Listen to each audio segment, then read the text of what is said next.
Nahuel Altieri, abogado constitucionalista y analista político. Hola Nahuel, ¿cómo estás? Bienvenido. Hola Emilia, ¿cómo estás?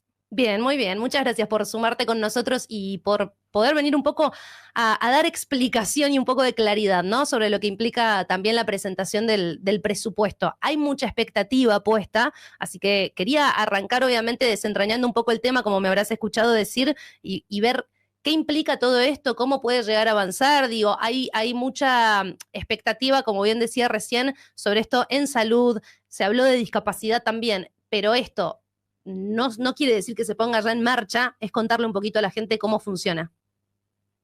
Te escuché atentamente, Emilia, y es correcto. Este es un proyecto de ley que el Poder Ejecutivo, es decir, el gobierno, tiene la obligación de enviar todos los años al Congreso para su tratamiento. Bien, es una propuesta. Luego el Congreso decidirá si lo vota, si lo vota tal como está, si propone modificaciones y se logran consensos. Lo importante para señalar, Emilia, es que esto es recién para el año que viene, ¿bien? Y en función también de lo que el gobierno estima que va a suceder respecto de la inflación.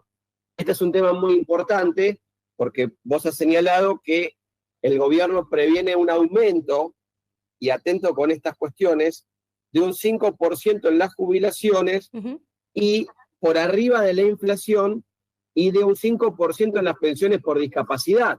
Ahora bien, ese 5% va a ser respecto a la inflación esperada para el año que viene o respecto de la real, es decir, si va a ser móvil ese número. ¿Y qué pasaría también? Entiendo que a tu audiencia le importa mucho, con la recomposición necesaria por todo el tiempo que no hubo aumentos durante estos periodos. ¿Se entiende? Exactamente, sí, porque de hecho actualmente existe un aumento todos los meses, por ejemplo, para jubilados y pensionados que tiene que ver con el índice de inflación. Digo, la fórmula de movilidad funciona así, pero en realidad los saberes siguen quedando súper atrasados. Bueno, efectivamente es que lo que es la movilidad jubilatoria automática fue dejada sin efecto porque todo gobierno, en la forma ortodoxa de la economía, lo que hace para bajar la inflación es desindexar. ¿Qué significa esto? Que las distintas variables de la economía dejen de actualizarse por inflación. Entonces, eso hace que precisamente se enfríe la economía, o en unos términos aún más técnicos, entra en recesión. Bien, por eso es que tenemos todas estas medidas, o mejor dicho, estos síntomas que un ciudadano común ve por la calle cuando, no sé, un restaurante tiene menos comensales o un negocio de ropa cierra, porque precisamente esta gente que percibía dinero, léase en este caso jubilados y pensionados, inclusive los discapacitados de sus familias, tienen que restringir sus consumos a lo mínimo indispensable porque su ingreso no le alcanza para cubrir lo mismo que antes, porque los bienes y servicios fueron aumentando. Exacto, queda clarísimo. Hablando, bueno, nuevamente y volviendo al presupuesto y la aclaración sobre que, por supuesto, el Congreso va a tener que ver si lo aprueba, si no lo aprueba. ¿Cuándo podría llegar a tratarse? ¿Cómo lo ves en ese sentido, teniendo en cuenta que también es un año electoral?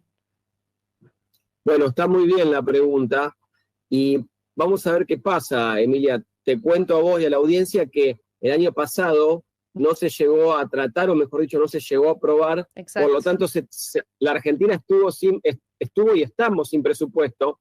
Se funciona con el presupuesto del año anterior, pero ¿esto qué significa? Que por el tener tanta inflación entre un año y el otro, el gobierno tiene mucha discrecionalidad para reasignar partidas. Lo ideal y lo más sano para un gobierno ordenado hacia adentro y hacia afuera, ¿no? Por las inversiones, por la renovación de los stocks de deuda que están en manos de privados o en manos de organismos internacionales, siempre es bueno mostrar que la República, gobierna quien gobierna, está ordenada. Y tiene que ver también este orden con el funcionamiento del Poder Legislativo. Claro. Ahora, por supuesto que hay plazo todavía para tratar el presupuesto, pero sabemos bien que en octubre, 26 de octubre, tenemos las denominadas elecciones de medio término en varias provincias del país. ¿Qué pasó? ¿Se cortó? una porción del Congreso, ¿bien? Y esta porción del Congreso que se renueva probablemente cambie la composición y el oficialismo obtenga más bancas, aún perdiendo, ¿bien? Porque al ser una fuerza nueva, tenía muy pocas bancas propias y algunas de aliados, y los aliados votan según la necesidad o el interés de cada momento. Vos sabés, por ejemplo, para que la gente entienda, que si el presidente o el gobierno le había prometido fondos a determinadas provincias o que no iban a armar listas propias para competir y luego incumplieron, eso hace que los diputados y senadores que responden a los oficialismos provinciales no acompañen las medidas del gobierno. Esto ha sucedido con varias de las cuestiones que hemos tenido en los últimos tiempos. Bien. Por ejemplo, los rechazos del Poder Ejecutivo. Y lo mismo puede suceder, el mismo juego democrático de suma y resta de mayorías y minorías con el presupuesto.